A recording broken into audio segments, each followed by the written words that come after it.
검사별과 친자가 아닙니다. 친자 확률 0%. 3년을 내 목숨보다 아껴온 이 아이와 나의 피는 단 한 방울도 섞이지 않았습니다. 누군가 내 진짜 아들과 바꿔치게 했습니다. 내 인생을 송두리째 속인 그 여자를 나는 반드시 찾아야 합니다. 모든 비극은 지극히 평범한 일상에서 시작되었다. 다음 달이면 지우가 입학할 유치원에 제출해야 할 신체 검사 서류를 챙기던 날이었다. 지우의 혈액형이 적힌 종이를 본 순간 수지는 자신의 눈을 의심했다. A형? 엄마인 수진과 아빠인 종수, 두 사람 사이에서는 절대로 나올 수 없는 혈액형이었다. 수지는 처음엔 그저 단순한 검사 오류라고 생각했다. 기계도 실수를 하나 보내라며 가볍게 넘기려 했지만 가슴 한구석에 달라붙은 찝찝한 의구심은 좀처럼 떨어지지 않았다. 그 가느다란 의심의 실마리를 끊어내기 위해 설마 하는 마음으로 의뢰했던 유전자 검사. 하지만 그 결과는 수진의 전 생애를 송두리째 무너뜨리는 비명이 되어 돌아왔다. 병원 복도의 정적은 날카로웠다. 발밑으로 쏟아진 차가운 물이 신발을 적시고 바닥을 타고 번져나갔지만 수지는 아무런 감각도 느끼지 못했다. 수지는 떨리는 손으로 결과지를 쥔 채 그대로 벽을 타고 바닥으로 주저앉았다. 종이 위에는 친자 일치 확률 0%라는 문구가 낙인처럼 선명하게 박혀 있었다. 그 숫자는 비정하게 선언하고 있었다. 내가 지금까지 믿어왔던 모든 세계의 전제가 단 한 줄의 숫자로 인해 송두리째 무너지고 있다는 것을.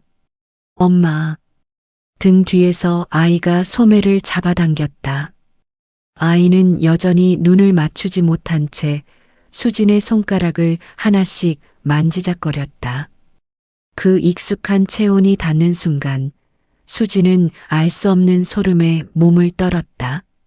내 품에서 자란 3년의 시간이 이 작은 손가락의 온기가 어쩌면 거대한 착각일지도 모른다는 공포가 밀려왔다.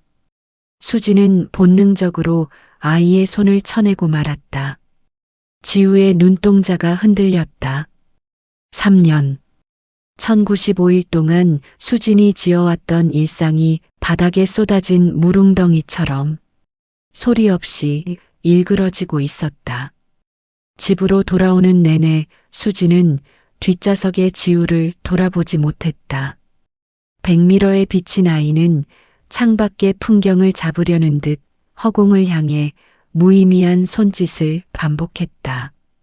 지우는 태어날 때부터 조금 느린 아이였다. 남들 다 하는 뒤집기도 기어다니는 것도 한참이나 늦었을 때 수지는 그저 그 부족함까지 채워주는 것이 부모의 몫이라 생각하며 밤낮 없이 아이를 안고 센터와 병원으로 뛰었다. 거실로 들어서자 지우는 익숙하게 소파 구석 자기 자리를 찾아 앉았다. 수지는 멍하니 지우를 바라보다가 무의식적으로 자신의 오른쪽 귀 앞부분을 만졌다. 좁쌀보다 조금 더 큰 툭 튀어나온 작은 살점 하나. 아버지는 술 기운이 오를 때마다 어린 수진을 무릎에 앉히고 그 작은 살점을 만지며 웃으셨다. 수진아, 이게 우리 집안 10,000,000금짜리 복점이야. 다른 집엔 없는 오직 우리 핏줄에게만 허락된 도장 같은 거지. 수진은 지우의 얼굴을 살폈다. 지우의 귀 근처는 티 없이 매끈했다. 잡티 하나 없는 그 깨끗한 피부를 보는 순간 수진의 가슴 속에서 유전자 검사지의 0%라는 숫자와 매끈한 귀가 날카로운 불꽃을 일으키며 충돌했다. 아닐 거야. 유전이라는 게 100%는 아니라고 했어. 지우만 없이 태어난 걸 수도 있어. 수지는 애써 떨리는 손을 감추며 지우의 양말을 벗겼다. 하지만 이미 머릿속에 박힌 의구심은 지우의 평범한 몸짓 하나하나를 낯설게 변형시키고 있었다. 밤이 깊었지만 남편은 돌아오지 않았다. 수지는 불을 끈 채 거실 바닥에 앉아 있었다. 어둠 속에서 지우의 거친 숨소리만 들려왔다. 지우는 자면서도 손가락을 꼼지락거렸다. 수지는 그 손을 가만히 내려다보았다. 정말 만약에 병원의 결과가 사실이라면, 그렇다면 3년 전 그 폭우 쏟아지던 밤, 내 품에 안겼어야 할 진짜 생명은 어디로 사라진 걸까? 수지는 테이블 위에 놓인 잡지 한 권을 홀린 듯 끌어당겼다. KR그룹 자선 파티 개최. 화려한 턱시도를 입은 박 회장의 가족 사진이 실려 있었다. 사진 속 박 회장 옆에는 지우 또래의 아이가 환하게 웃고 있었다. 수진의 시선이 아이의 얼굴 옆면에 멈췄다. 조명빛이 아이의 얼굴을 강하게 비추고 있었고 그 찰나의 순간 수진의 눈에 기괴한 것이 들어왔다. 아무것도 없어야 할 아이의 오른쪽 귀 앞, 설명할 수 없는 작은 돌기 하나가 비정상적인 그림자를 만들고 있었다. 수진의 손이 떨리기 시작했다. 잡지가 바르르 떨리며 바닥으로 떨어졌다. 그 작은 그림자가 수진의 심장 한복판을 꿰뚫는 것 같았다. 그것은 확신이라기보다는 차라리 지독한 저주에 가까운 예감이었다. 수지는 비틀거리며 일어나 서재로 향했다. 그날의 기록들이 먼지 쌓인 산모 수첩과 영수증들이 이 집 어딘가에 숨죽인 채 남아있을 것만 같은 강박이 그녀의 숨통을 조여왔다. 서재의 문은 평소보다 무겁게 열렸다. 수지는 불도 켜지 않은 채 어둠 속에서 책상을 더듬었다. 남편 종수는 보안 시스템을 설계하는 직업병 때문인지 평소 서재 정리에 결벽에 가까울 정도로 예민했다. 모든 데이터는 암호화되어 있었고 종이 한 장 허투루 두는 법이 없었다. 하지만 오늘따라 책상 위는 묘하게 어질러져 있었다. 전문가답지 않은 그 미세한 균열이 수진의 직감을 자극했다. 수진은 종수의 가방 안쪽 뜯어진 안감 사이 깊숙이 숨겨져 있던 낡은 봉투 하나를 찾아냈다. 평범한 눈에는 쓰레기처럼 보였겠지만 디지털의 기록이란 찰나의 순간 연기처럼 증발할 수 있다는 사실을 그는 누구보다 잘 알고 있었다. 그렇기에 그는 조작할 수도 가짜로 뒤바꿀 수도 없는 묵직한 실체를 남겼다. 수지는 본능적으로 깨달았다. 이것이야말로 온갖 거짓 속에서 끝까지 살아남은 유일하고도 명확한 진실이라는 것을. 수지는 홀린 듯 그 봉투를 열었다. 그 안에는 돈다발도 통장도 없었다. 대신 3년 전 날짜가 적힌 낡은 영수증 한 장과 누군가의 이름이 적힌 메모가 들어 있었다. 박정숙, 신생아실. 메모에 적힌 이름은 낯설었지만 그 옆에 적힌 날짜는 수진의 출산일과 일치했다. 모든 기록을 전산으로 관리하는 종수가 왜 굳이 이 하찮은 종이 조각을 3년이나 숨겨온 것일까? 이것은 누군가를 향한 협박용일까? 아니면 자신을 지키기 위한 최후의 증거였을까? 그때 현관문 너머로 둔탁한 발소리가 들렸다. 종수였다. 수지는 급히 메모를 주머니에 쑤셔넣고 숨을 죽였다. 종수는 안방으로 들어가는 대신 서재 문 앞에 멈춰섰다. 문틈 사이로 그의 그림자가 길게 드리워졌다. 수진아, 자니? 종수의 목소리는 젖어 있었다.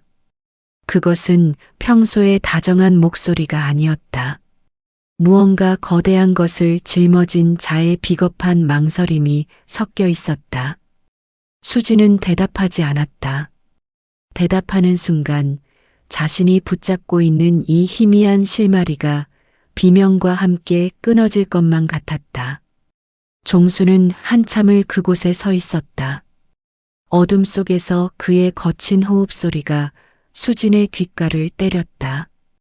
보안의 완벽함을 신봉하던 남자가 내뱉는 결코 보완될 수 없는 인간적인 공포의 소리였다. 그는 문을 열려다 멈추고 다시 돌아서서 안방으로 향했다. 수지는 주머니 속에 메모를 꽉 쥐었다. 잡지 속 아이의 귀에 있던 그 기괴한 그림자와 보안 전문가인 남편이 목숨처럼 숨겨온 낡은 메모. 두 개의 점이 연결되려 하고 있었다. 하지만 수지는 그것을 연결하기가 두려웠다. 그 연결선 끝에 자신이 도저히 감당할 수 없는 추악한 진실이 기다리고 있을 것만 같았기 때문이다. 아침 햇살은 잔인할 정도로 투명했다. 수지는 밤새 한숨도 자지 못한 채 지우의 방 한구석에 놓인 베넷 상자를 열었다. 그 안에는 아이의 첫 베넷 저고리, 탯줄 보관함, 그리고 퇴원할 때 손목에 채워져 있던 누렇게 변색된 병원 인식표가 들어 있었다. 수지는 떨리는 손으로 먼지 쌓인 산모 수첩을 펼쳤다. 수첩 첫 장에 적힌 숫자는 2.4kg. 3년 동안 수지는 이 숫자를 보며 자책하고 또 자책했었다. 내 몸이 약해서, 내가 태교를 잘못해서 아이가 이렇게 작고 아프게 태어난 것이라며 스스로를 죄인 취급했다. 하지만 지금 상자 바닥에서 발견된 낡은 병원 기록지 한 장이 그녀의 모든 세계를 뒤집어 놓고 있었다. 누군가 급하게 수정한 듯한 화이트 자국 아래 빛을 비추자 선명하게 드러나는 숫자가 있었다. 남 3.9kg 산모 수진. 수진의 숨이 턱 끝까지 막혀왔다. 3.9kg과 2.4kg, 1.5kg이라는 이 거대한 간극이 비명처럼 수진의 고막을 때렸다. 말도 안 돼, 3.9kg이라니. 그럼 그날 내가 들었던 게, 기억 속 3년 전 그날은 지독한 태풍이 상륙했던 밤이었다. 병원은 정전으로 아수라장이었고 수지는 과다출혈로 의식이 가물거리는 절벽 끝에 서 있었다. 그때 멀리서 들려오던 의사의 목소리가 환청처럼 수진의 뇌리에 박혔다. 3.9kg입니다. 아주 건강한 우량아예요. 하지만 다음 날 정신을 차린 수진의 품에 안긴 것 숨소리조차 가녀린 2.4kg의 지우였다. 수진은 자신이 과다출혈로 정신을 잃었을 때 꿈을 꾼 것이라 생각했다. 수진은 그날 이후 자신의 기억을 스스로 지웠다. 내 아이가 이렇게 아픈데 건강한 우량아를 낳았다고 믿는 건 엄마로서 할 짓이 아니라고 생각했다. 그런데 아니었다. 꿈이라고 믿었던 그 기억이 진실이었고 3년 동안 믿어온 이 수첩이 가짜였다. 내가 미친 게 아니었어. 내 아이는 3.9kg이었어. 그렇게 건강하게 울던 내 아들이 어디로 간 거야? 거실에서 지우가 장난감을 떨어뜨리는 소리가 들려왔다. 지우는 늘 손에 힘이 없었다. 물건 하나를 제대로 쥐지 못해 번번이 떨어뜨렸고 그때마다 장난감은 힘없이 바닥을 굴렀다. 수지는 문틈 사이로 지우의 가냘픈 팔을 보았다. 3.9kg으로 태어나 누구보다 힘차게 젖을 빨았어야 할 내 아이의 생명력은 지우에게서 찾아볼 수 없었다. 지우는 늘 어딘가 어긋난 기록처럼 위태롭고 파리해 보였다. 수진의 시선이 테이블 위에 놓인 잡지 기사로 향했다. 박 회장의 아들 4.1kg 우량아로 태어나 가문의 기대를 한 몸에 사진 속 아이는 또래보다 유난히 골격이 도드라져 보였다. 그 아이의 오른쪽 귀 앞 조명빛이 만들어낸 그 작은 그림자가 다시 수진의 눈을 찔렀다. 숫자들이 머릿속에서 어지럽게 뒤섞였다. 3.9와 2.7 그리고 4.1. 이 정교하게 어긋난 숫자들 사이에 박정숙이라는 이름과 남편의 비겁한 침묵이 얽혀 있었다. 수지는 인식표를 꽉 쥐었다. 그 숫자들은 가만히 있지 않았다. 1.5kg이라는 무게가 이 집 어딘가에 숨겨진 기억을 계속해서 두드리고 있었다. 그날의 기록들이 아직 끝나지 않았다는 생각이 수진의 숨을 조였다. 어디선가 반드시 어긋난 페이지 하나가 남아있을 것만 같았다. 수진은 더 이상 그 생각을 붙잡지 않았다. 대신 이유를 알 수 없는 답답함이 가슴 깊숙이 눌러앉아 그녀를 밖으로 밀어내고 있었다. 수진은 곧장 3층 의무기록실로 향했다. 접수대 앞 직원의 무심한 자판 소리가 적막한 기록실 안에 울려 퍼졌다. 잠시 후 모니터를 살피던 직원의 손가락이 멈췄다. 그녀는 고개를 갸웃거리며 화면을 미세하게 조정했다. 데이터는 존재하지만 상세 페이지로 넘어가지 않는다고 했다. 컴퓨터가 이상한 게 아니라 특별히 관리하는 자료라서 윗분들 허락 없이는 아예 화면이 안 뜨게 되어 있어요. 저 같은 직원은 구경도 못하게 되어 있네요. 직원의 사무적인 거절은 단호했다. 수지는 주머니 속 박정숙의 메모를 떠올렸다. 전산의 경로는 꼬아놓을 수 있어도 사람의 기억까지 암호화할 수는 없을 터였다. 수진이 3년 전 신생아실 간호사의 이름을 꺼내자 직원의 안색이 순식간에 굳어졌다. 저희 병원엔 그런 분 안 계십니다. 돌아가세요. 미리 준비된 에러 메시지를 내뱉는 기계처럼 직원은 차갑게 등을 돌렸다. 병원을 빠져나오는 수진의 뒤로 거대한 콘크리트 건물이 침묵했다. 이 먹통이 된 시스템 자체가 남편의 정교한 설계라는 불길한 확신이 수진의 발걸음을 무겁게 짓눌렀다. 병원 문을 나선 수진은 남편의 가방에서 발견한 불완전한 메모, 서울중원동 재개발 2지구 제1빌라를 향해 차를 몰았다. 눅눅한 곰팡이 냄새가 진동하는 낡은 옥탑방 앞에 섰을 때 수진의 심장은 금방이라도 터질 듯 요동쳤다. 박정숙 씨, 계세요? 잠시 후 문이 벌컥 열리며 한 여자가 얼굴을 내밀었다. 헝클어진 머리에 초점 없는 눈동자. 3년 전 수진에게 아이를 안겨주던 그 단정한 간호사의 모습은 어디에도 없었다. 누구쇼? 사람 잘못 찾아왔어. 나가. 여자는 비명을 지르며 문을 닫으려 했다. 수진은 본능적으로 문틈에 몸을 밀어 넣었다. 어깨가 끼이는 통증보다 진실에 대한 갈증이 더 컸다. 3년 전 서울병원 신생아실. 기억하시죠? 당신이 그날 밤 무슨 짓을 했는지 확인하러 왔어. 병원이라는 단어에 여자의 눈동자가 경련하듯 떨렸다. 하지만 그녀는 자백하는 대신 비릿한 웃음을 지으며 쏘아붙였다. 병원? 거기 애들 얼굴을 내가 왜 기억해야 돼? 그날 태어난 애가 하나였을 것 같아? 당장 꺼져. 여자는 발악하며 수진을 밀어냈지만 수진의 시선은 이미 여자의 어깨 너머 낡은 텔레비전 위에 놓인 작은 유리병에 고정되어 있었다. 그 안에는 누렇게 변색된 노란색 플라스틱 인식표 하나가 담겨 있었다. 수진은 여자를 밀치고 들어가 그 유리병을 낚아챘다. 박정숙이 짐승 같은 비명을 지르며 달려들었다.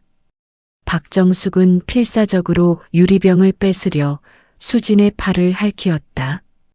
그것은 차마 버리지 못한 누군가와 얽힌 지독한 거래의 흔적이자 씻어내지 못한 업보처럼 보였기에 저토록 집착하는 것이었다. 수진은 유리병 속에서 인식표를 꺼냈다. 가위로 거칠게 잘린 단면 위에는 매직으로 휘갈겨 쓴 글씨가 보였다. 수 3.9kg. 그 숫자를 보는 순간 수진의 숨이 턱 끝까지 막혀왔다. 이름은 반쯤 지워졌지만 3.9kg이라는 선명한 숫자가 수진의 심장을 찔렀다. 1.5kg의 비극이 시작된 그날 내 아이의 발목에서 무참히 잘려나갔을 진짜 이름표. 이 사진 속 아이. 그날 밤 병원에 있었던 거 맞지? 수진이 벽에 붙은 낡은 신생아 사진을 가리키며 절규하자 박정숙은 바닥에 주저앉아 머리를 쥐어뜯었다. 나보고 어쩌라고. 난 몰라. 억울하면 그 사람들한테 가서 따져. 돈 있고 힘 있는 그 잘난 사람들한테. 수진은 박정숙의 추악한 침묵을 뒤로하고 인식표를 챙겨 옥탑방을 빠져나왔다. 손바닥에 닿는 차가운 플라스틱 조각이 수진의 심장을 긁어내렸다. 내 아이일지도 모를 그 존재는 왜 이 곰팡이 핀 방에 이런 초라한 흔적만 남기고 사라진 걸까? 3년의 세월 동안 박정숙이 이걸 참아 버리지 못한 이유가 무엇을 위한 보관이었든 간에 결국 씻어내지 못한 악취가 되어 그녀를 옥죄고 있었음을 수진은 본능적으로 느꼈다. 그리고 그 악취는 이제 수진을 향해 더 거대하고 화려한 성벽으로 길을 안내하고 있었다. 옥탑방을 빠져나온 수진은 차 안에서 그 노란 인식표를 뚫어지게 바라보았다. 이름의 앞부분은 무참히 잘려나갔지만 3.9kg이라는 숫자는 선명하게 남아 수진의 손바닥을 짓눌렀다. 수진의 머릿속에 3년 전 그날의 조각들이 서늘하게 얽히기 시작했다. 당시 병원 전체가 떠들썩했던 VIP실의 출산. 모든 의료진이 한 여자의 완벽한 결과물을 위해 대기하던 기괴한 풍경. 단순히 아이가 작아서였을까? 아니면 저 여자에게 더 두려웠던 건 아이의 상태 그 자체보다 어떤 아이를 낳았는지가 기록으로 남는 일이었을지도 모른다. 0.1%의 가문에서 결함 있는 아이를 낳은 여자라는 꼬리표 하나로 모든 것이 끝나는 세계라면 저 여자는 제 아이의 가냘픈 숨소리보다 자신의 출산 기록지에 남겨질 오점을 더 두려워했던 것은 아닐까? 수진은 인식표를 꽉 쥐고 잡지 속 주소인 박 회장의 저택으로 향했다. 높은 담장과 삼엄한 경비. 그곳은 수진이 사는 평범한 아파트 단지와는 차원이 다른 성벽이었다. 수진은 핸들을 꽉 쥐었다. 만약 내가 찾는 그 존재가 저 거대한 성벽 안에서 누군가의 치부를 가리기 위한 완벽한 결과물로 박제되어 살고 있다면 그 불길한 물음만으로도 숨이 막혀왔다. 그때 육중한 철문이 열리며 한 아이가 뛰어내렸다. 잡지 속 사진보다 훨씬 생생한 모습이었다. 아이는 빳빳하게 다려진 고급 셔츠를 입고 귀티가 흘렀다. 수지는 차 창문에 바짝 붙어 아이를 살폈다. 멀리서 봐도 도드라진 골격과 탄탄한 뒷모습, 그리고 아이가 고개를 돌려 웃을 때 오후의 햇살이 아이의 옆얼굴을 비춘 찰나 오른쪽 귀 앞부분에 선명하게 솟아오른 작은 살점 하나가 수진의 눈을 찔렀다. 저택의 여자는 아이의 머리를 쓰다듬으면서도 끊임없이 아이의 옷매무새를 강박적으로 체크했다. 그것은 사랑이라기보다 자신이 훔쳐온 완벽한 기록에 흠집이 생기지 않았는지 확인하는 관리자의 시선에 가까웠다. 수지는 비참한 질문 앞에 멈춰섰다. 저 아이를 지금 당장 이 화려한 성에서 끌어내린다면 그것이 아이를 위한 길일까? 저 여자가 훔친 완벽한 인생 속에서 최고의 미래를 보장받고 있는 아이에게 평범한 중산층인 내 삶으로 돌아오라고 하는 것이 과연 아이에게 행복일까? 내 욕심으로 아이의 왕관을 벗기는 것은 아닐까? 수지는 핸들에 이마를 묻었다. 분노보다 더 깊은 슬픔이 차가운 눈물이 되어 핸들을 적셨다. 3.9kg이라는 무결점의 기록을 완성하기 위해 저 화려한 저택에 가짜 신분으로 갇혀버린 진짜 내 아이. 그리고 저들의 완벽한 가계도에서 5점으로 취급되어 삭제된 채 내 품에서 아프게 숨쉬고 있는 저들의 친자식 지우. 이 집안이 지키려 했던 건 아이들의 생명이 아니라 자신들의 5점 하나 없는 완벽한 이름값이었는지도 모른다는 서늘한 예감이 수진의 심장을 긁어내렸다. 이 집안이 지키려 했던 건 아이의 생명이 아니라 자신들의 완벽한 이름값이었는지도 모른다는 예감이 수진의 심장을 긁어내렸다. 집안은 정적 속에 가라앉아 있었다. 수진은 식탁 위에 그 노란 인식표를 소리 없이 내려놓았다. 잉크가 번져 앞글자가 잘려나간, 그러나 3.9kg이라는 숫자가 비정하게 박힌 그 조각을 종수는 멍하니 바라보았다. 수진의 낮은 물음에도 종수는 한참을 침묵했다. 그는 얼굴을 감싸쥐었다. 떨리는 손가락 사이로 쩍 갈라진 목소리가 새어나왔다. 그 여자가 박서윤이 직접 나를 찾아왔어. 종수의 시선은 식탁 모서리에 박힌 채 움직이지 않았다. 수지는 그날의 기억을 떠올렸다. 태풍이 몰아치던 밤, 하열이 멈추지 않던 자신의 몸과 정전된 병원. 박서윤은 그 아수라장 속에서 종수의 노트북 앞에 헬기라는 구명주를 던져주었다. 조건은 하나였다. 건강한 수진의 아들을 재벌가의 후계자로 올리고 그 빈자리에 서윤의 아픈 아이를 채워 넣는 것. 회장님은 모른다고 했어. 들키면 다 끝난다고. 종수는 무너지듯 식탁 아래로 무릎을 꿇었다. 그의 손이 옆에 놓인 노트북 가방을 꽉 쥐었다. 보안 전문가로서 그가 평생을 갈고 닦은 기술은 그날 밤 아내를 살리기 위해 두 아이의 신분을 맞바꾸는 칼날이 되었다.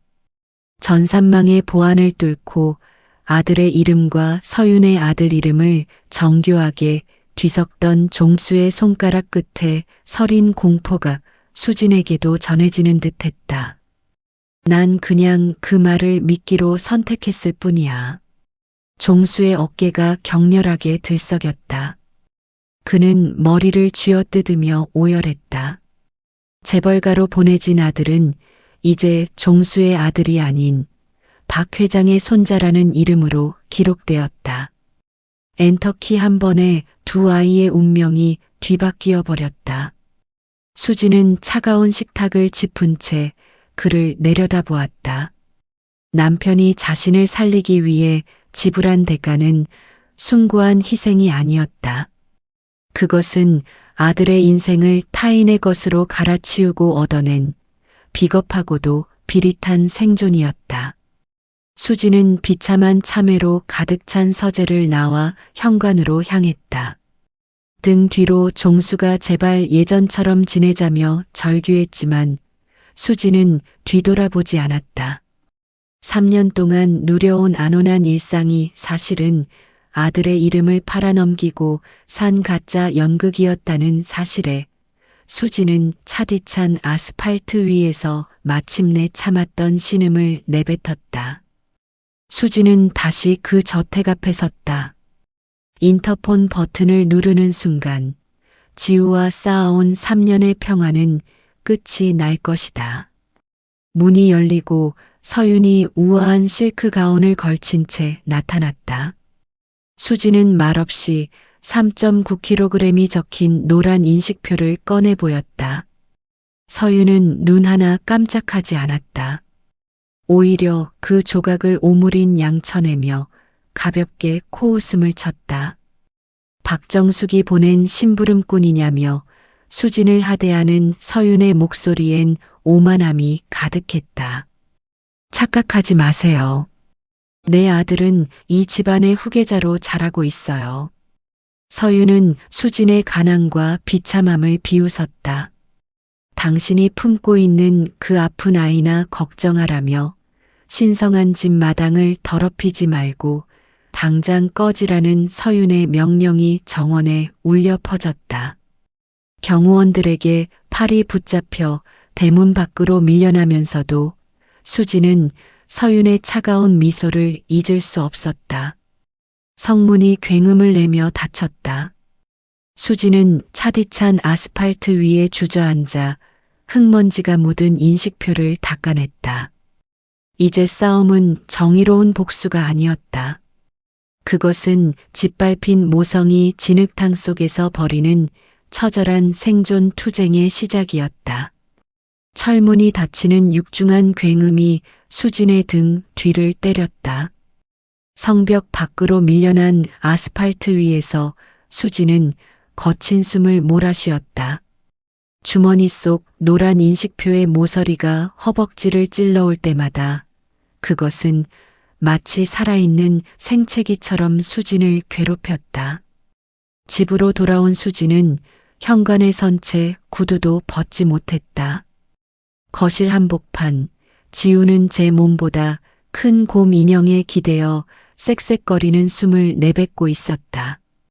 평소라면 아이를 안아 침대로 옮겼겠지만 수지는 그저 유령처럼 서서 아이를 바라보았다.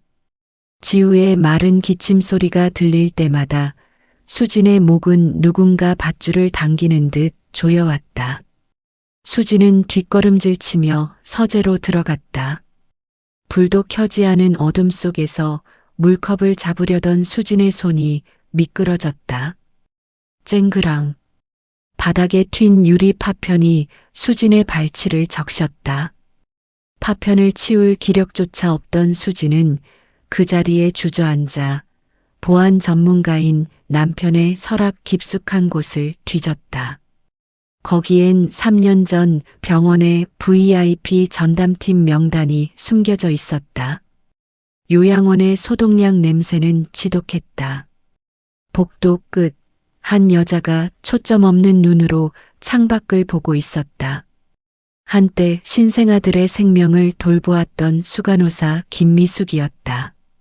수지는 떨리는 손으로 노란 인식표를 꺼내 여자의 시선이 닿는 탁자 위에 놓았다. 입술을 깨물며 겨우 내뱉은 선생님이라는 부름에도 여자는 미동조차 없었다. 기록을 찾으러 왔다는 수진의 간절한 눈빛이 여자의 메마른 눈동자와 마주쳤다. 기록이라는 단어가 닿자마자 여자의 눈동자가 경련하듯 요동치기 시작했다. 그녀는 인식표를 보더니 갑자기 귀를 막고 몸을 웅크렸다. 없어, 이름이 지워졌어. 여자는 바닥을 기어다니며 파편화된 비명을 내뱉었다.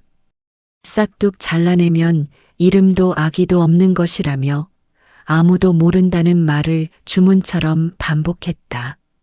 싹둑 이름이 없으면 아무도 몰라. 여자는 수진을 밀치고 구석으로 숨어버렸다. 여자가 지키고 있는 것은 진실이 아니라 그 진실을 도려내기 위해 감내해야 했던 공포의 잔해였다. 요양원을 나오는 수진의 머릿속에 남편의 얼굴이 스쳤다. 병원 전상과 사람들의 기억 속에서 아이의 존재를 통째로 도려낸 것은 어쩌면 서윤의 명령을 받은 남편의 정교한 손기술이었을지도 모른다는 서늘한 자각. 수진은 인식표를 꽉 쥐었다. 이제 그녀가 싸워야 할 대상은 한 여자가 아니었다. 생명의 흔적을 문서 한 장으로 지워버린 남편과 서윤이 함께 만든 거대한 유령 시스템이었다. 굉음을 내며 차를 짓누르는 폐차장 압축기 앞에 수진은 홀로 섰다. 거대한 금속이 톱니바퀴에 씹히는 소리는 마치 비명을 지르는 것 같았다. 그 비릿한 기름 냄새 사이로 3년 전 사건의 목격자 최형식이 낡은 컨테이너 문을 열고 나타났다. 수진은 남편 종수가 그에게 매달 보냈던 돈의 정체를 물었다. 입막음용이라 믿고 싶었던 그 돈의 진실이 최형식의 입술 끝에 매달린 비릿한 웃음을 타고 흘러나왔다. 입막음? 아니, 그건 가짜 부모 노릇 계속하게 해달라는 수수료였소. 수진의 가슴 위로 압축기가 내려앉는 것 같은 통증이 밀려왔다. 보안 전문가인 종수는 시스템의 빈틈은 완벽하게 메울 줄 알았지만 자신의 비겁함이 만든 구멍은 메울 용기가 없었다. 그는 술에 취한 최형식의 전화가 올 때마다 사들사들 떨며 돈을 보냈다고 했다. 진실을 밝히고 진짜 아들을 찾는 모험 대신 지우와 함께하는 이 가짜 평화를 연장하기 위해 그는 기꺼이 협박범의 노예가 되기를 선택했다. 그 사람은 행복한 가족 놀이가 깨질까봐 그게 무서웠던 거요. 최형식은 수진의 손에 든 노란 인식표를 보며 혀를 찼다. 박 간호사가 그 인식표를 옥탑방 유리병 속에 목숨처럼 보관했던 이유도 죄책감 따위가 아니었다. 가위로 거칠게 잘라 주머니에 쑤셔 넣었던 그 플라스틱 조각은 재벌가라는 거대한 사냥감을 낚기 위한 미끼였다. 재벌가에서 평생 뜯어낼 연금으로 보였겠지. 당신 아들 인생을 인질로 잡으려고 말이요. 남자는 쫓기듯 컨테이너 밖으로 사라졌다. 홀로 남겨진 수지는 폐차장의 소음 속에 덩그러니 서 있었다.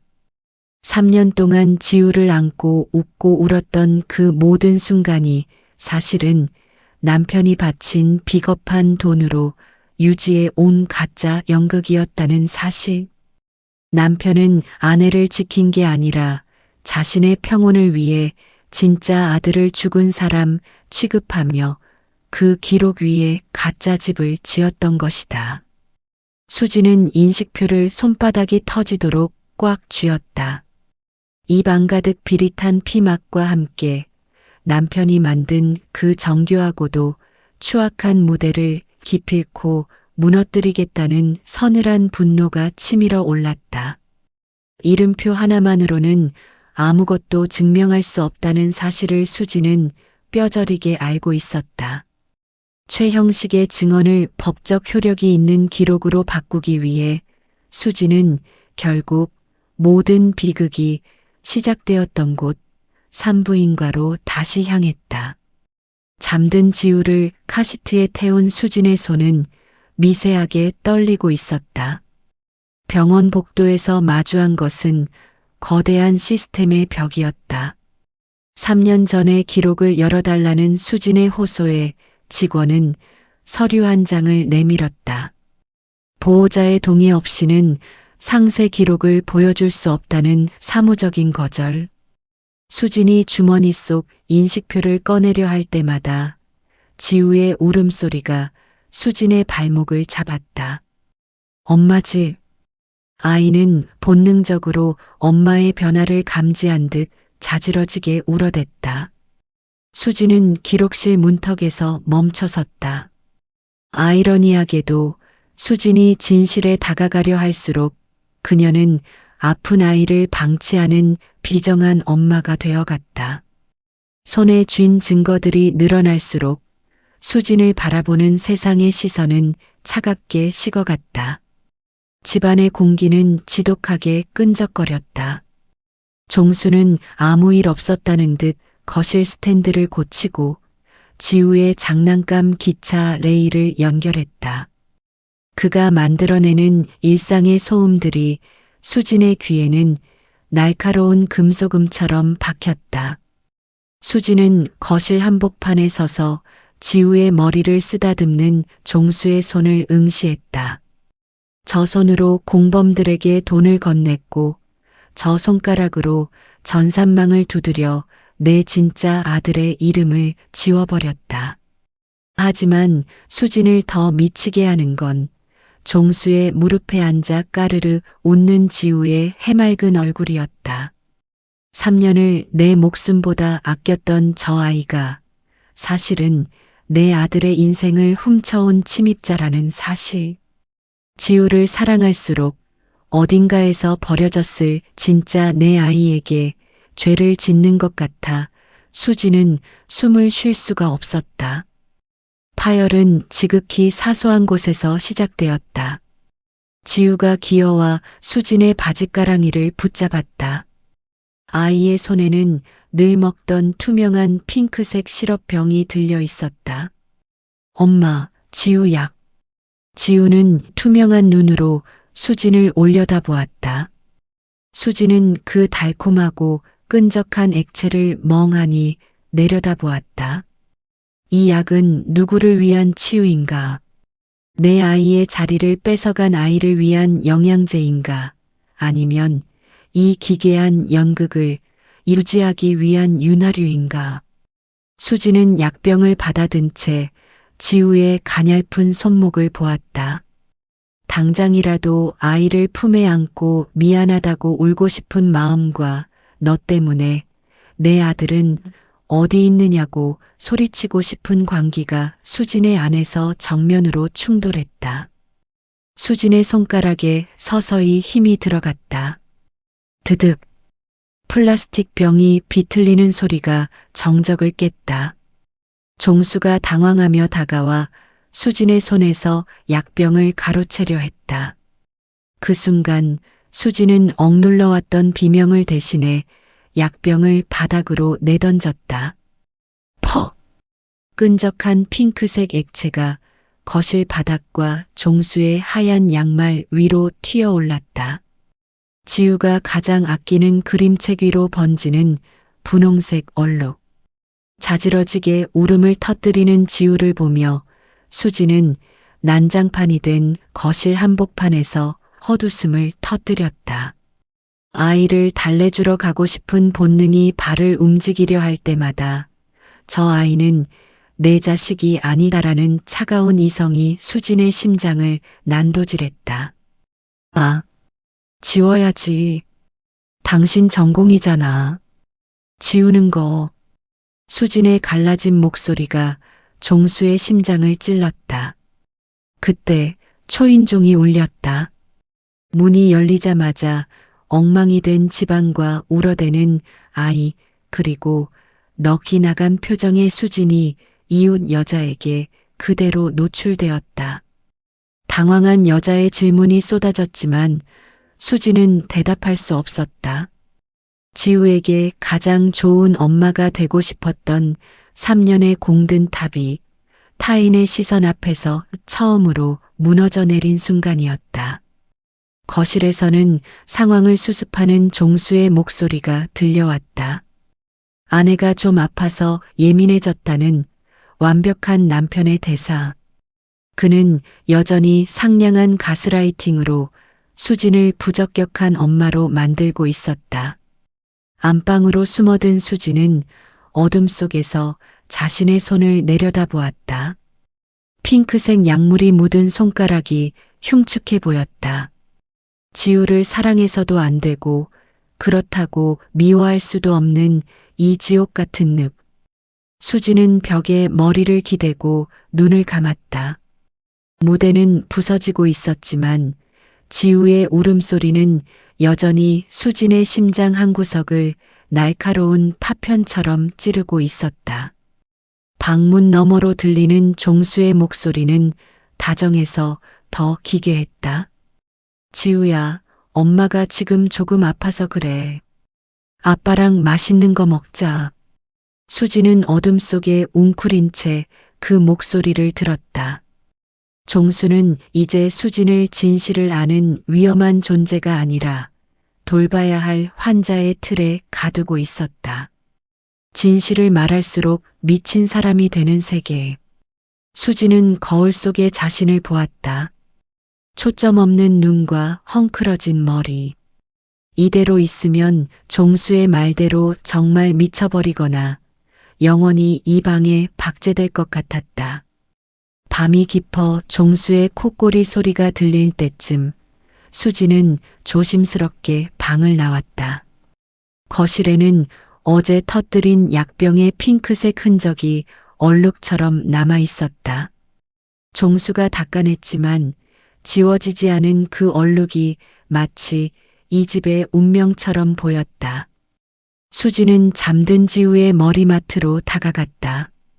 아이의 머리카락을 향해 손을 뻗는 순간 지우가 웅얼거리며 수진의 손가락을 잠결에 꼭 쥐었다.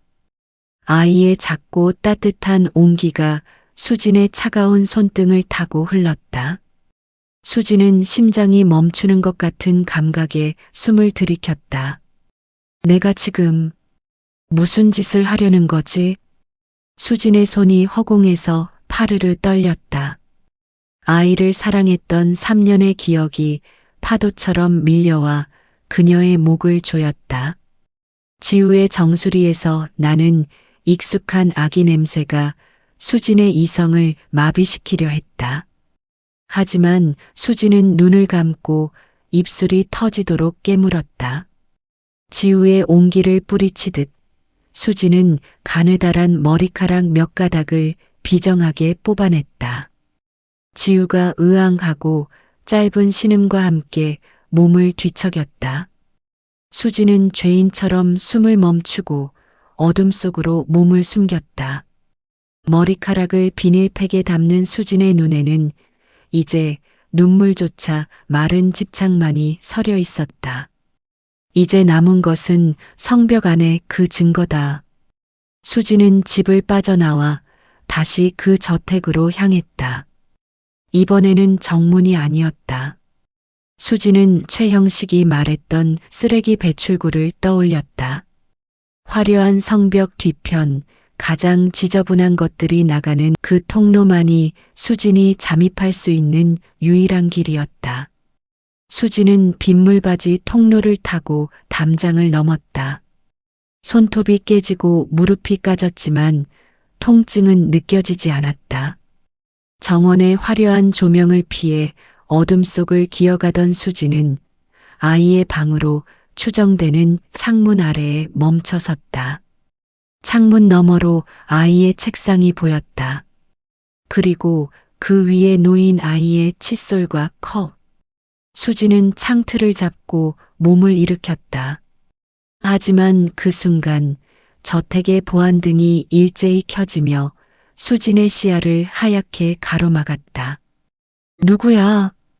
날카로운 외침과 함께 경비견들의 짖는 소리가 정원을 가득 채웠다. 수진은 칫솔을 손에 쥐기도 전에 바닥으로 굴러떨어졌다. 비명조차 지르지 못한 채 흙바닥을 뒹구는 수진의 모습은 진실을 찾으려는 엄마가 아니라 영락없이 담장을 넘은 미친 침입자의 몰골이었다. 강렬한 서치라이트 불빛이 수진의 시야를 하얗게 태워버렸다. 흙바닥에 처박힌 수진의 귓가로 경비견들의 으르렁거림과 무전기의 날카로운 금속음이 쏟아졌다. 수진은 온몸이 짓눌린 채 손에 쥔 비닐팩을 놓지 않으려 발버둥 쳤다.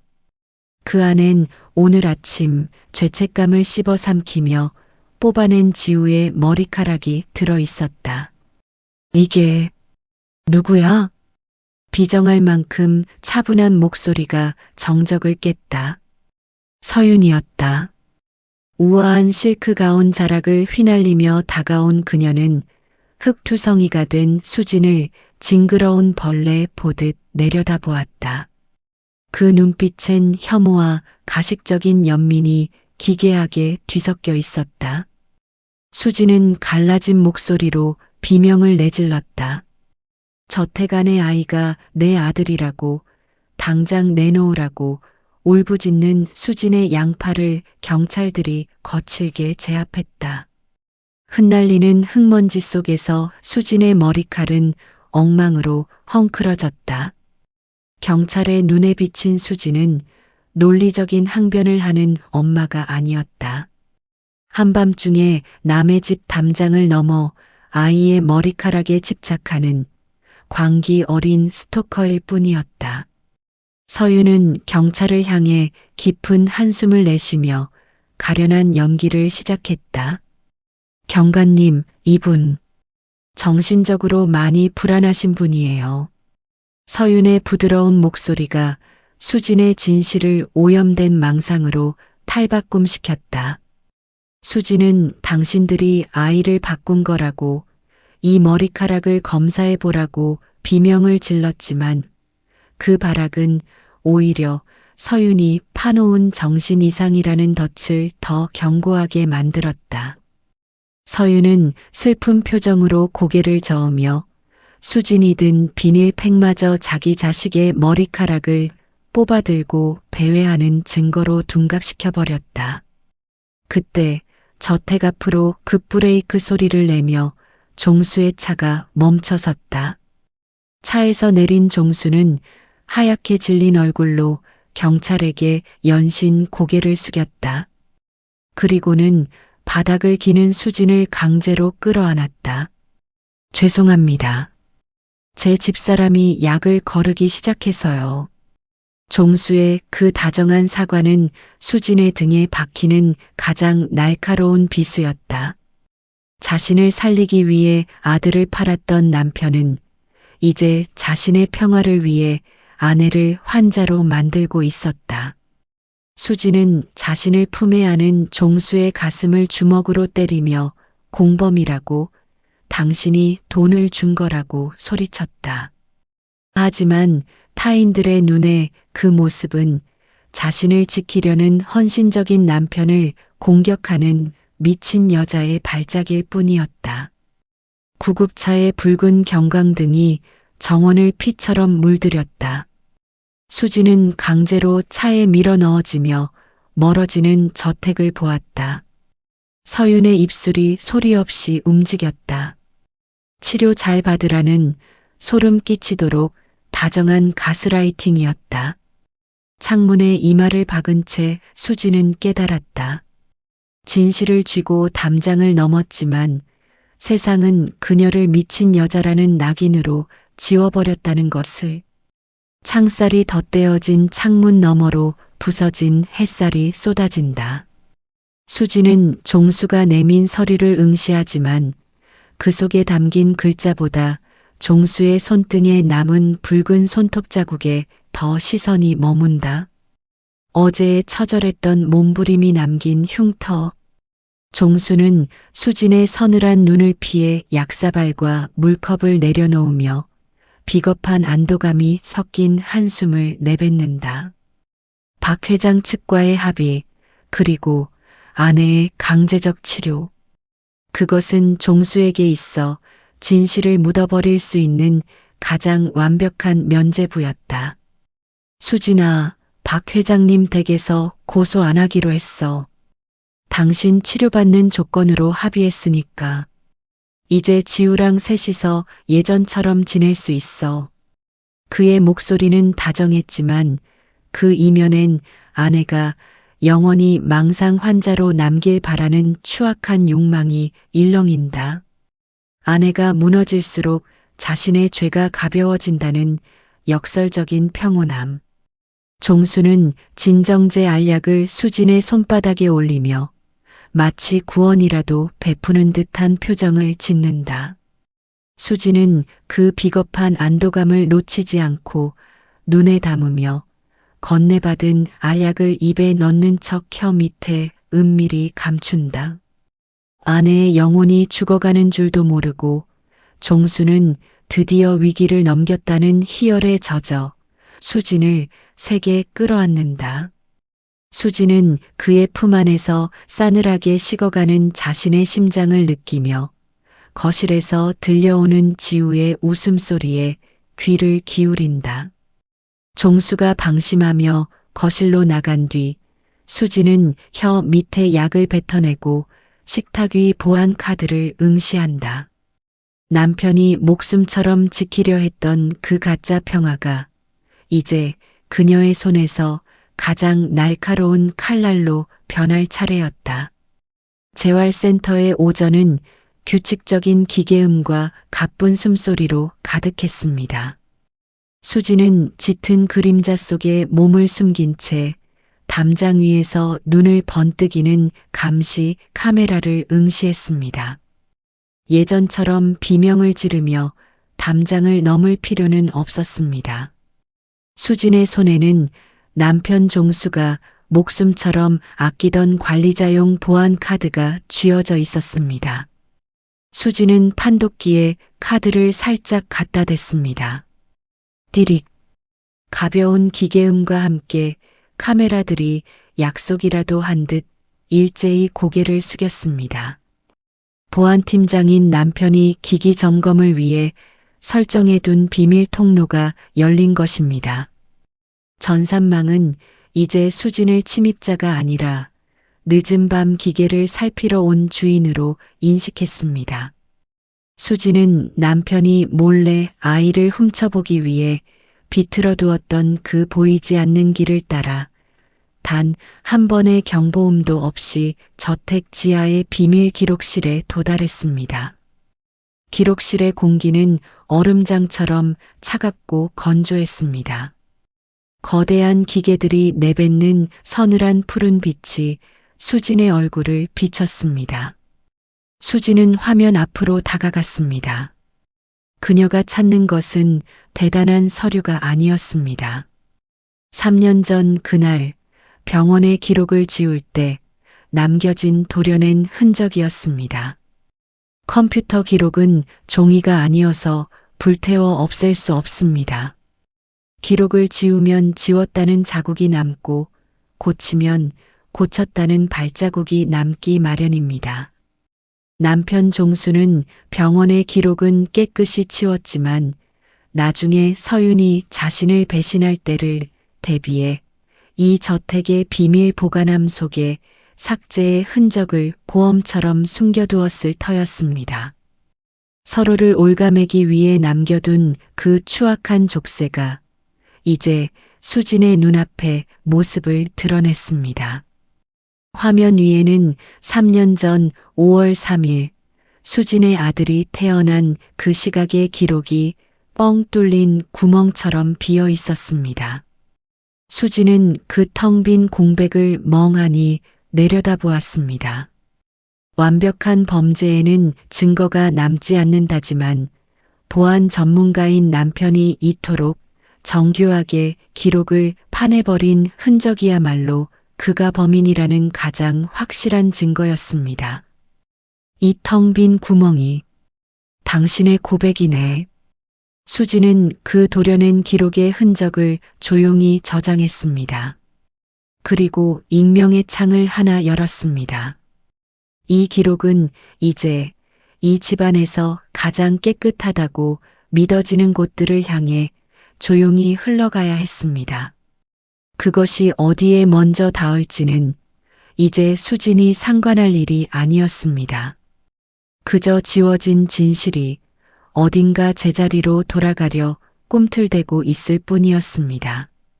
수지는 다시 유령처럼 어둠 속으로 사라졌습니다. 그녀가 던진 것이 저택을 태울 불씨인지 아니면 허망하게 흩어질 재에 불과한지는 아직 알 수 없었습니다. 하지만 한 가지는 분명했습니다. 세상이 수진에게 찍어준 미친 여자라는 낙인이 이제는 누구도 보지 못하는 유령이 되어 적의 심장을 겨누는 가장 완벽한 은신처가 되어 주었다는 사실입니다. 다음 날 아침 세화그룹 보안실의 공기는 평소와 다름없이 차분했습니다.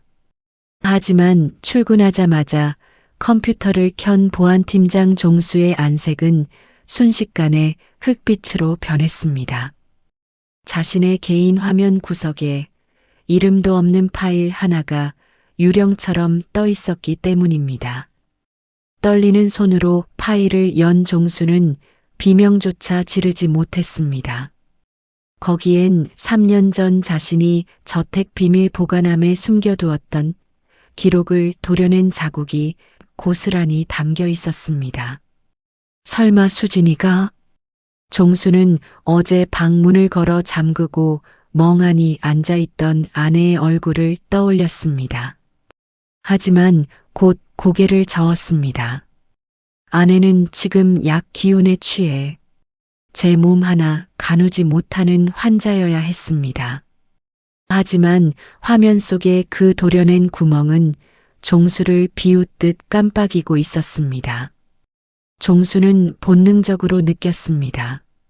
자신이 완벽하게 지웠다고 믿었던 그 추악한 흔적이 이제 자신의 손안에만 머물러 있지 않다는 것을요. 항아리에 금이 가 물이 새기 시작하듯 이 불길한 진실이 이미 어딘가로 흘러가고 있다는 지독한 예감이 그의 목을 죄어왔습니다. 같은 시각 저택 안쪽강 회장의 집무실에도 정체 모를 보고가 올라왔습니다. 그것은 누군가 일부러 보낸 고발장이 아니라 집안의 기록을 관리하는 기계 스스로가 내뱉은 이상 신호였습니다. 회장님, 가문의 전산 기록에서 이해할 수 없는 공백이 발견되었습니다. 비서의 차분한 보고가 강 회장의 귀에 닿았습니다. 3년 전 5월 3일 가문의 손주가 태어났던 그 축복의 날 어째서 병원의 기록과 저택의 보관 기록이 동시에 가위로 잘라낸 듯 사라졌는지 기계는 이해할 수 없다는 듯 경고등을 켜댔습니다. 강 회장은 돋보기를 고쳤으며 보고서를 내려다보았습니다. 그는 며느리 서윤을 의심하지도 진실을 짐작하지도 않았습니다.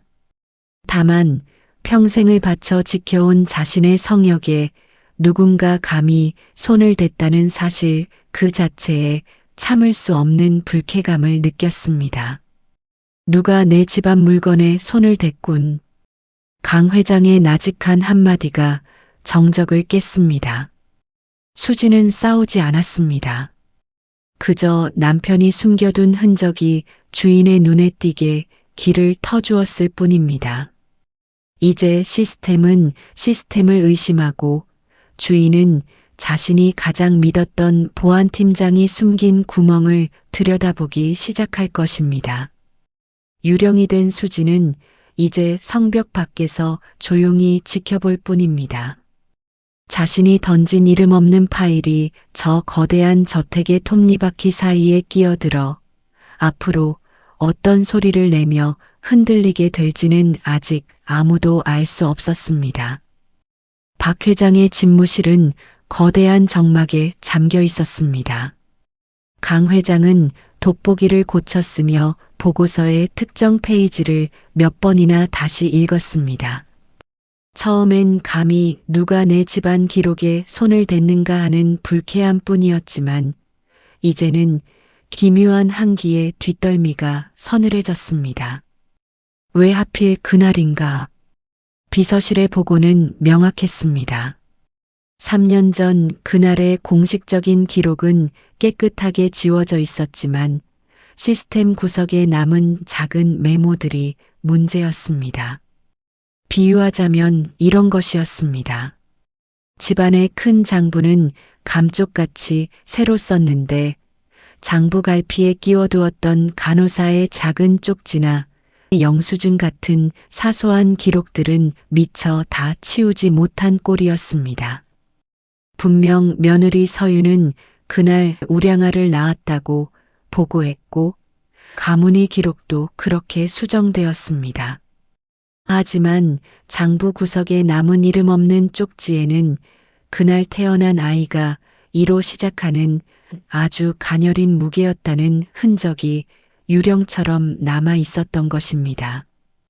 그것은 마치 연필로 쓴 글씨를 지우개로 지웠지만 종이에 남은 눌러 쓴 자국까지는 없애지 못한 것과 같았습니다. 3.9라는 화려한 숫자 아래 숨겨진 작고 가녀린 이의 흔적. 강 회장은 그 어긋난 기록의 틈을 놓치지 않았습니다. 기록이 비었다는 건 채워 넣을 수 없는 진실이 있다는 뜻이지. 강 회장은 창밖으로 시선을 던졌습니다. 정원에서 뛰어노는 아이는 또래보다 훨씬 단단해 보이는데 왜 전산의 그림자 속에는 그와는 전혀 다른 방향의 무게가 숨어 있는 것인가? 강 회장은 이제 이 일이 단순한 오류가 아님을 확신했습니다. 그는 비서에게 짧게 명령했습니다. 며느리 서윤이 아니라 이 집안의 모든 기록을 관리해온 문직이 자신의 눈과 귀가 되어 주어야 했던 보안팀장 종수를 지금 당장 부르라고 말입니다. 종수는 마른 침을 삼키며 회장실의 무거운 문을 열었습니다.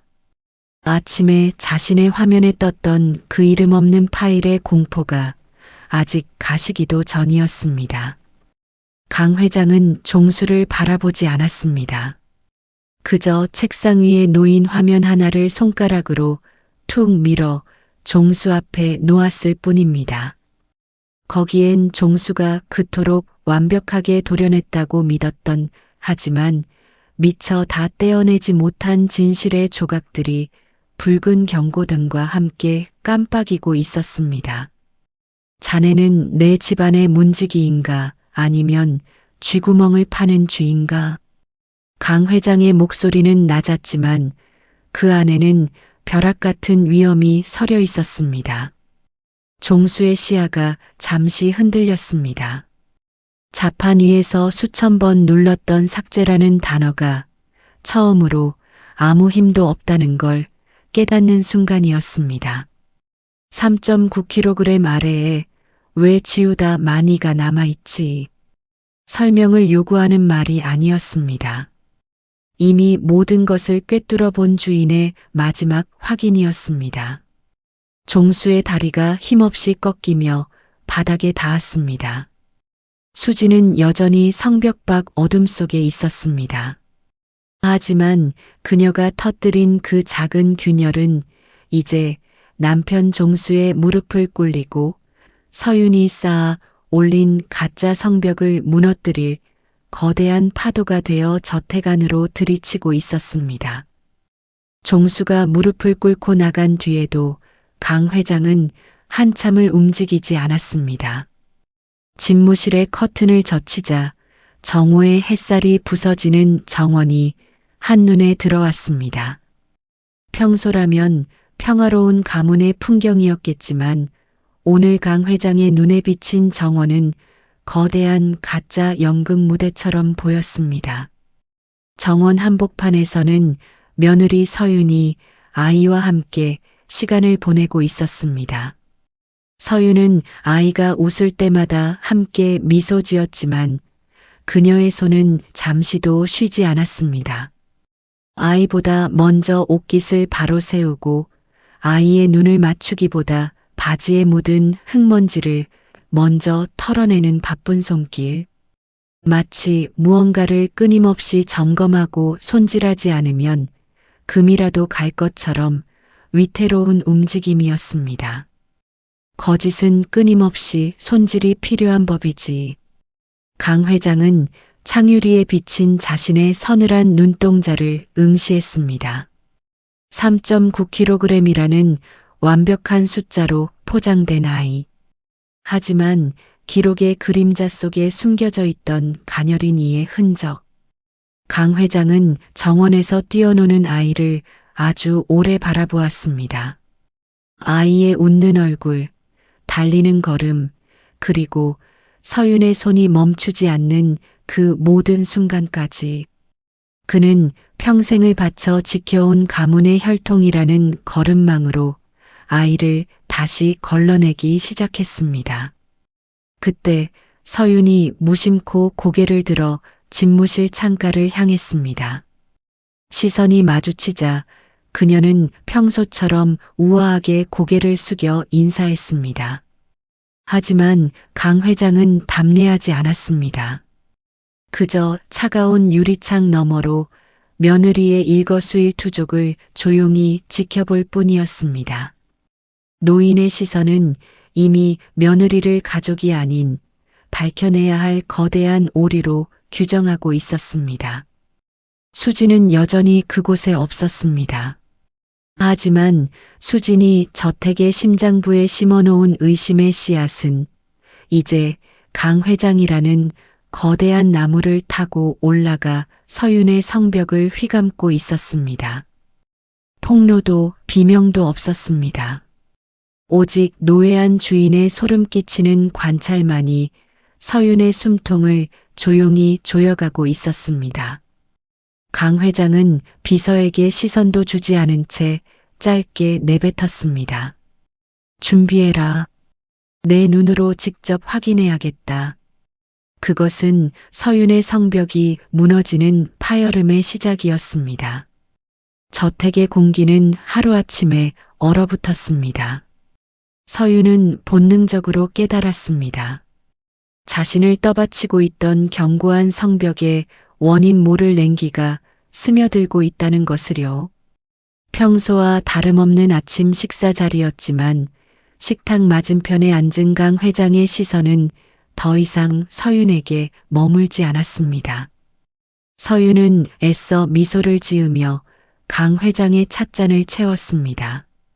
그리고는 며칠 전 저택을 찾아와 난동을 부렸던 수진의 이야기를 조심스럽게 꺼냈습니다. 아버님, 예전에 그 여자 기억하시죠? 요즘은 상태가 더 심해져서 아무 아이나 붙잡고 자기 아들이라며 유전자 검사를 하자고 난리랍니다.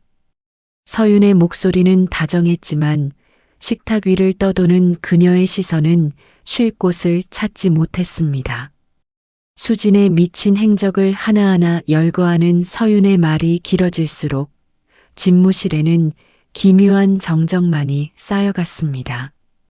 하지만 강 회장은 찻잔을 내려놓을 뿐 단 한마디의 대꾸도 하지 않았습니다. 노인의 눈은 서윤의 입술이 아니라 차를 따르는 그녀의 미세하게 떨리는 손끝을 응시하고 있었습니다.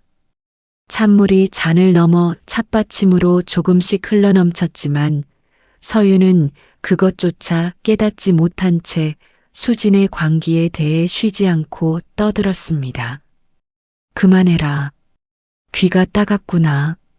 강 회장의 짧은 한마디에 서윤의 웃음이 유리 파편처럼 부서졌습니다. 서윤은 젖은 찻잔을 든 채 그대로 굳어버렸습니다. 평생을 가문이라는 성벽 안에서 우아하게 살아왔던 그녀였지만 지금 이 순간만큼은 자신이 낯선 이방인처럼 느껴졌습니다.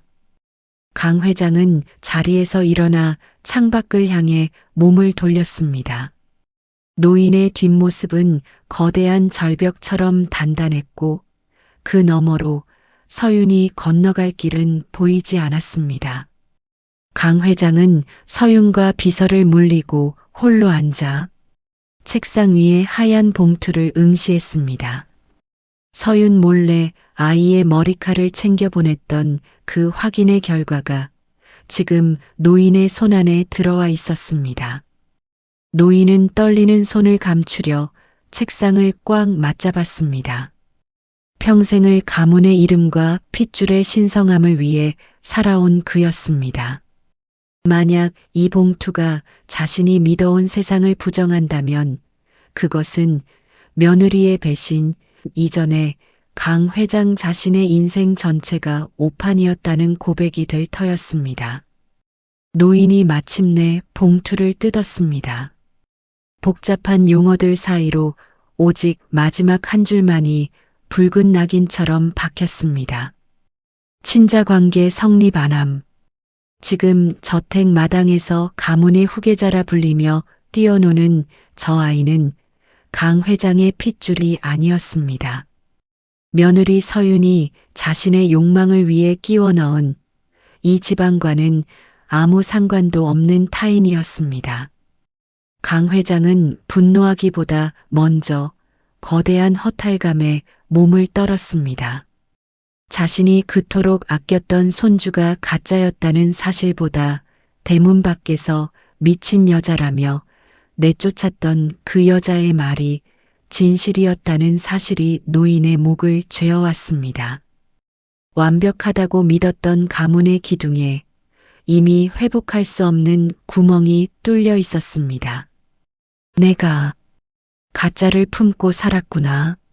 노인의 나직한 탄식은 허공으로 흩어졌습니다. 강 회장은 천천히 고개를 들어 창밖을 보았습니다. 여전히 아무것도 모른 채 정원에서 아이를 챙기는 서윤. 이제 노인의 눈에 저 아이는 사랑스러운 손주가 아니라 자신의 어리석음을 조롱하는 살아있는 증거였습니다. 강 회장은 이제 가장 날카로운 칼을 고르기 시작했습니다.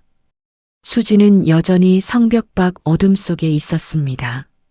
하지만 강 회장의 손에 들린 그 얇은 종이 한 장은 이미 서윤이 쌓아 올린 가짜 낙원을 지옥으로 바꾸고 있었습니다. 집무실의 무거운 문이 열리고 서윤이 들어왔습니다. 책상 위에 놓인 하얀 봉투를 본 순간 그녀의 발걸음이 멈췄습니다. 강 회장은 서윤을 보지도 않은 채 창밖의 정원을 응시하며 입을 열었습니다. 내 집안의 기둥에 벌레를 심은 게 자네였나? 서윤이 무릎을 꿇고 울부짖었지만 강 회장의 처분은 단호하고도 비정했습니다. 노인은 가문을 기만한 서윤을 용서할 수 없었지만 3년간 손주로 품었던 아이에게 남은 마지막 정까지 외면하지는 못했습니다. 아이를 데리고 이 나라를 떠나라. 내 눈앞에서 영원히 사라지는 조건으로 아이가 평생 먹고 살 길은 열어주마. 그것이 내 집안에서 3년을 산 아이에 대한 마지막 예우다. 가문에서 지워지는 파문이었지만 동시에 아이가 길거리에 나앉지 않게 하려는 노인의 마지막 자비였습니다. 서윤은 비참한 울음을 터뜨리며 아이의 손을 잡고 방을 나섰습니다.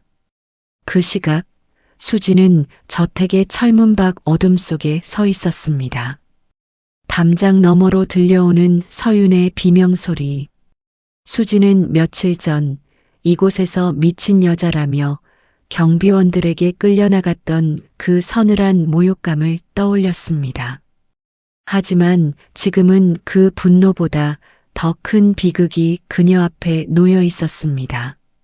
잠시 후 굳게 닫혔던 철문이 열리고 서윤이 짐가방과 함께 아이를 데리고 쫓겨나왔습니다. 수진이 나았지만 이제는 서윤을 엄마라 부르며 그녀의 품에 안겨 우는 수진의 친아들이었습니다. 강 회장이 문 밖으로 걸어 나와 수진을 발견했습니다. 노인은 수진의 품에 안긴 아픈 아이 지우를 보며 떨리는 목소리로 말했습니다. 그 아이, 이리로 데려오너라. 이제야 제자리를 찾았구나. 강 회장의 시선은 오직 지우에게만 향해 있었습니다. 하지만 수진은 지우를 더욱 꽉 껴안으며 뒷걸음질 쳤습니다. 그리고 수진은 서윤의 품에 매달려 수진을 낯선 사람 보듯 무서워하며 우는 자신의 친아들을 보았습니다. 수진은 그제야 알았습니다. 저 아이는 이제 엄마인 자신 없이도 살 수 있는 아이가 되어버렸다는 사실을요. 미안하다, 엄마가 너를 안 데려가서 미안하다. 수진은 멀어져가는 차를 향해 나직하게, 그러나 단단하게 마지막 인사를 건넸습니다. 그것은 친아들에게 줄 수 있는 유일한 선물, 즉 아이가 평생 믿어온 세계를 부수지 않으려는 엄마의 가장 처절한 책임이었습니다. 수진은 강 회장의 손길을 뿌리치고 어둠 속으로 돌아섰습니다. 뒤편에서 강 회장의 허망한 외침이 들렸지만 수진은 멈추지 않았습니다. 내 핏줄은 타국에서 귀하게 자랄 것이고 내 품에 아픈 아이는 내가 끝까지 버티며 고쳐낼 것이라는 그 모진 결심 하나로 수진은 차가운 저택의 그림자를 완전히 벗어났습니다. 수진은 앞으로도 수없이 흔들리겠지만 지우의 고른 숨소리를 등불 삼아 끝까지 이 길을 버텨낼 준비를 하고 있었습니다. 재활센터의 오전은 규칙적인 기계음과 가쁜 숨소리로 가득했습니다. 수진은 창가 의자에 앉아 지우를 바라보았습니다. 이제 지우는 포대기에 쌓여있던 가냘픈 아기가 아니었습니다. 보조기구를 잡고 선 아이의 등 위로 정오의 햇살이 따뜻하게 내려앉았습니다. 지우의 다리가 미세하게 떨릴 때마다 수진의 손등의 힘줄도 함께 팽팽해졌습니다.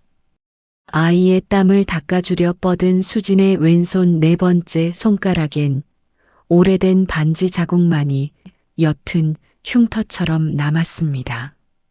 그 비겁했던 가짜 평화의 증표를 벗어던진 뒤에야 수진은 비로소 아이의 떨림을 온전히 함께 견뎌낼 수 있었습니다.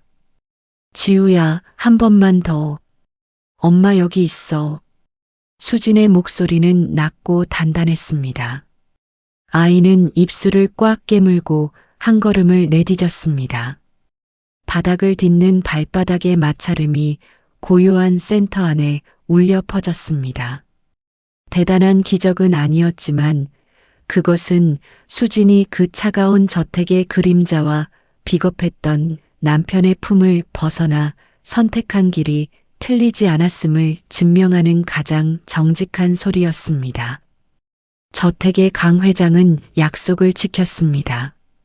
센터의 모든 재활 지원은 노인의 이름으로 소리 없이 이루어졌습니다. 노인은 이곳을 찾지 않았고 수진 또한 그를 부르지 않았습니다. 핏줄에 대한 부채감을 돈으로라도 갚으려는 노인의 오만과 아이를 살리기 위해 그 오만함을 도구로 삼은 엄마의 지독한 타협. 그것은 서로의 얼굴을 보지 않는 조건으로 맺어진 이 기묘한 가계도의 마지막 평화였습니다. 수진은 가끔 창밖 먼 하늘을 보았습니다. 이름도 국적도 바뀐 채 어느 먼 나라에서 자라고 있을 진짜 자신의 핏줄. 그 아이가 다른 여자를 엄마라 부르고 있을 생각을 하면 가슴이 잠깐 멎는 것 같았습니다. 하지만 수진은 그 통증을 가만히 삼켰습니다. 내 핏줄을 향한 그리움보다 지금 내 눈앞에서 한 걸음을 떼기 위해 온 힘을 다하는 이 아이의 삶이 수진에게는 더 절실했기 때문입니다. 잘했다. 우리 아들. 마침내 보조기구 없이 서 있는 지우를 보며 수진은 처음으로 참아왔던 숨을 깊게 내뱉었습니다. 지우는 수진을 향해 환하게 웃었습니다. 그 미소 안에는 서윤의 흔적도 강 회장의 그림자도 자신을 살리기 위해 아내를 미치게 만들었던 한 남자의 비겁함도 없었습니다. 오직 수진이 밤새 잠을 설쳐가며 닦아내고 보살펴온 수진의 아들만이 존재했습니다. 수진은 아이의 작은 손을 잡고 센터를 나섰습니다. 세상은 여전히 차갑고 멀었지만 수진은 이제 더 이상 성벽 밖을 떠도는 이방인이 아니었습니다. 지우의 비틀거리는 발걸음 뒤를 묵묵히 지키며 수진은 자신이 다시 쓰기 시작한 이 가계도의 첫 페이지를 아무 말 없이 넘기고 있었습니다. 사람들은 말합니다. 비는 결국 당기는 법이라고. 하지만 저는 이제 압니다. 3년 동안 아이의 열을 재고 밤마다 숨소리를 확인하며 차곡차곡 쌓아온 시간이 비의 무게보다 더 무거울 수 있다는 걸요. 엄마라는 건 아이를 낳은 어느 한순간의 이름일까요? 아니면 아이의 곁에서 매일 밤을 지새운 수많은 오늘이 모여 만들어지는 이름일까요? 지금까지 세월 이야기였습니다. 고맙습니다.